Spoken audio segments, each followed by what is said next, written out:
Ekonomia sozial eta solidarioak etxe berezia du Biarritzen Kabia izenekoa bertan, ekonomia klasikotik harago gizartearen eta lurraldearen alde egiten duten jarduera ekonomikoak bateratu nahi dituzte. Arratsaldeon ikusentzuleok eta Mugaz gaindiko topaketen bigarren edizio aurkeztu berri dute datorren astean, otsailaren 21 izanen da hemen Baionan. Bestalde udalbiltzaren geuretik sortuak bekaren bidez, 5 komiki osatu dituzte beste horrenbeste komikilarik 2023ko udaberrian. Ona bosteko izeneko bilduma urte ondarrean argitaratu zen eta otsailaren 9 Urruñan kokatzen den Aldaska pozoituak komikia aurkeztu du Aritz Ibarra gasteiztarrak.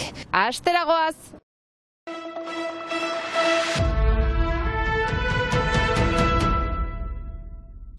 Mugaz gaindiko topaketen bigarren edizioa ospatuko da datorren otsailaren 21 Baionan Euskal Hirigune elkargoak antolatuta. Mugaz gaindiko erronka nagusiei baina baita Europako aurre egiteko elkarlana sustatzea dute xede eta horretarako agintari nagusienak izanen dira Jean-René Etxegarai eta Inigo Urkullu buru direla. Marrazteko bide berri batzuk, proiektu berriak lantzeko eta gure Mugaz bialdetako instituzioak, pertsonak, elkarteak, erakundeak biltzeko etorkizunean gero eta gehiago azkar dadin Mugaz gaindiko harreman hori. Lankidetzari esker proiektu zehatzetan elkarlanean ari direla nabarmendu dute, besteak beste, uraren kudeaketan, gure mendia programan, edo berriki aurkeztu duten Euskal Sagarnoaren izendapenean. Aurtengo topaketak beste bi gai izanen ditu izpide, hiriaren egitura eta Euskal Herria osatzen duten museoak. Gure lurraldean, Ipar Euskal Herrian, eta Frantzia estatuan oroak, eztabaida bat edo lege bat, zero artifizializazioaren legea. Eta horren bidez, galetzen zaigu, hirioi, hiriaren gainean eraikitzea, eta gero eta gorago eraikitzea, lur gutiago kontsumitzeko. Eta hori biziki berri ona da, eskaz baitugu hemen lurra, eta horrek eragiten baititu hainbat arazo. Atik sozialki ez da biziki onartua den gauza bat. Eta bat ditugu gure mugan, gure Euskal Herrian, bi eredu desberdin. Hegoaldean eredu vertikal bat, dentsoa dena, eta hemen eredu horizontal bat hedatzen dena. Eta elkarren artean ikasteko aukerak ditugu. Urteroko hitzordua izanen dela azpimarratu dute eta ordezkari politikoekin batera erakunde teknikari eta herritar orori zabalik egonen da egitaraua, 3 hizkuntzetan izanen da eta aurrez izena eman beharko da.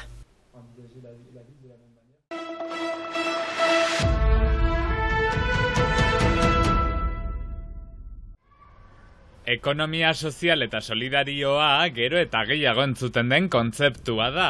Biarritzeko Kabia etxean zer den azaldu digute.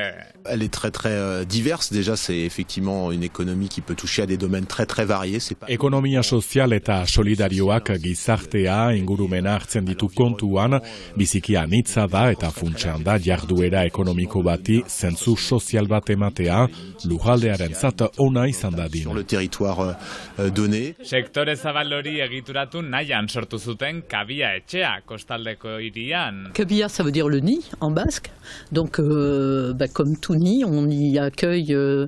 Kabia izanik herritarrak hartzen ditugu ekonomia sozial eta solidarioari buruzko proiektu bat garatu nahi dutenak.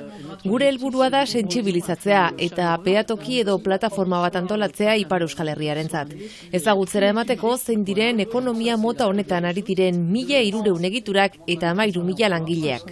De quoi s'agit-il? Quels sont les champs couverts, etc. Haien hitzetan, enpresek eta kooperatibek badakite sarri sektore horretan lanean ari direla. Ez ordea elkarteek. Adibidetza dituzte lurtzaindia, energia edota euskoa lurraldearen alde egiten duten lanagatik. Hileko lehen asteartetan, gai bat hautatu eta horretan sakontzeko atelierrak antolatzen dituzte adibidez.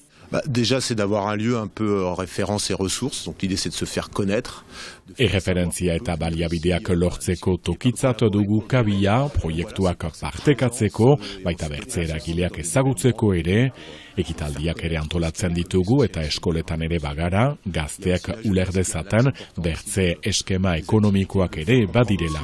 Qui a d'autres schémas d'entrepreneuriat, d'activité que l'économie classique. Ari horri tiraka, Ipar Euskal Herriko lehen kooperatiba efimeroa sortzekoak dira, 18 eta 25 urte bitarteko gazteekin. C'est sur 3 mois, puisque c'est éphémère. Et pendant ces 3 mois, on a deux axes. 3 hilabeterako da, horregatik da efimeroa, eta 2 ardatz ditugu. Alde teorikoago bat, azaltzeko ekintzailetza zer den eta beharrak zein diren, eta gero murgiltze bat, ekonomia sozial eta solidarioa egiten duten enpresetan. Ideia da gazteak proiektu baten inguruan antolatzea eta lankidetzan aritzea. Barnealdean eginen dugu, landa eremuarentzat garapena bultzatzeko. 5 pertsona ditugu momentuz eta egin nahi duten horretan laguntzen entxeatuko gara. Ekologia, ingurumena eta bar. Ekologi, environnemental. Proiektuan hitz beraz Biarritzeko kabian eta heldu diren hilabeteetan garatzen jarraitu nahi du elkarteak gizartearen laguntzarekin.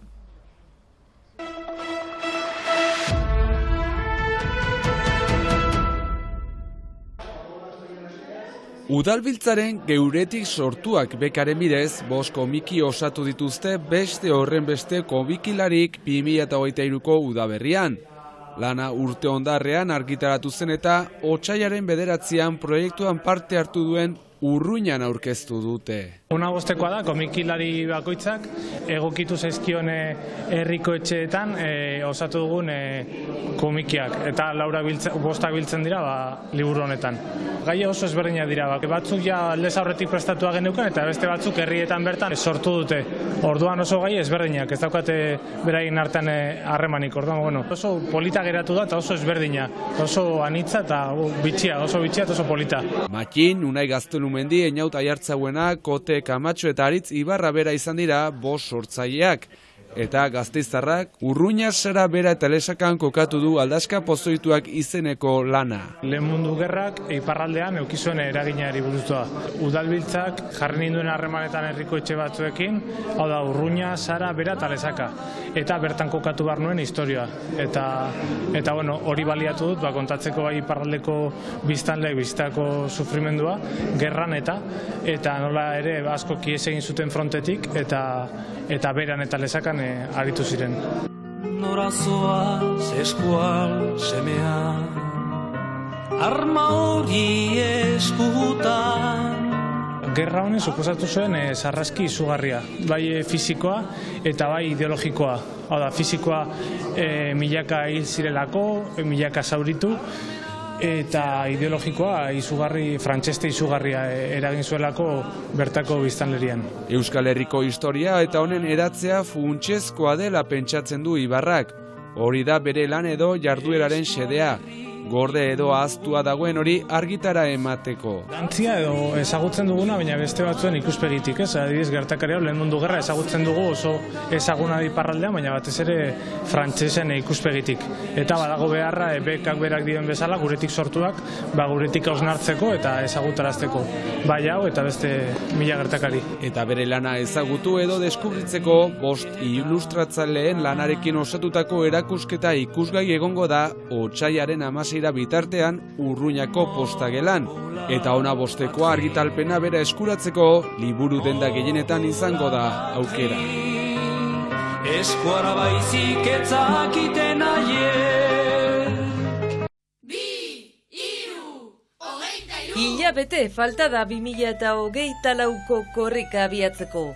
Irundik Baionara, Arro herri lelopean martxoaren 14 24 Euskal Herri oso antzear. Azterketak euskaraz kolektiboa omentzeko korrika izan eta baita ere.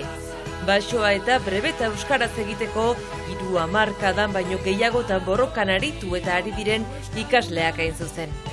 Berriki aurkeztu da Lander Garrok zuzendutako Uialetxea dokumentala eta otsailaren 16an Larzabalen ezbeletenian ere ikusgai izanen da. EITB nahieran ere ikusi daiteke baita korrikako webgunean ere. Azterketak euskaraz, taldea zer den eta zergatik sortu den esplikatzen duen dokumental bat, korrikak aurtengo edizioan omenduko delako talde hori. Agendak badaki iparraldeko euskal ikasleek selektibitatea frantsesez egin barutela, nik uste ez. Eta badagoela talde bat gurasoek, irakasleek eta ikasleek sortutakoa, azterketak euskaraz izenekoa, kamisetak eta azkatenak berdeak oso digarriak, eta antolatuta daudela horren kontra, nik uste ere ez da. Martxoaren 14an, Irunen hasiko da korrika, Hendaiatik sartuko da iparraldera lehen egunean bertan, eta 15 eguerdira arte izanen da Lapurdi, Zuberoa eta Baxenafarroan. Ostean, azken egunean, 24an izanen dugu berriro gure karriketan Saratik sartu, eta Baionan helmugartuko duen arte. Ikus entzuleok, kantu honekin amaituko dugu gure saioa. Plazer baduzue, bihar arte!